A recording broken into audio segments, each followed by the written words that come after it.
Praise the lord. నేటి దిన వాగ్దానము. యెహోవా దయాళుడు, ఆయన కృప నిత్యముండును, ఆయన సత్యము తరతరములుండును.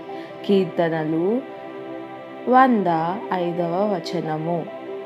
మన దైనందిక జీవితంలోనూ, కుటుంబములోనూ, సమాజములోనూ, హృదయములోనూ, సంఘములలోనూ శత్రువులతో యుద్ధము చేయవలసిన వారమై ఉంటిమి.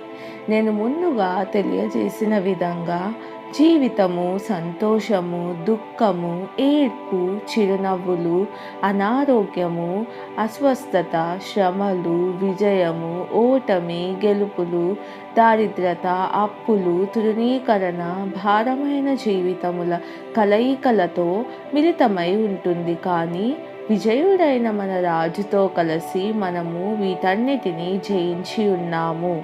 ఆమెన్. దేవునికి స్తోత్రము. ప్రార్థన.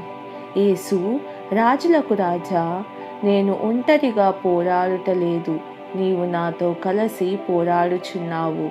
అందుకు సంతోషించుచున్నాను. సమస్త దుష్టత్వమును అంతమొందించు దినముకై మీ పరిశుద్ధులమైన మేము మీతో ఏలుటకై ఎదురు చూచుచున్నాము. యేసు నామములో ప్రార్థిస్తున్నాను తండ్రి. ఆమెన్.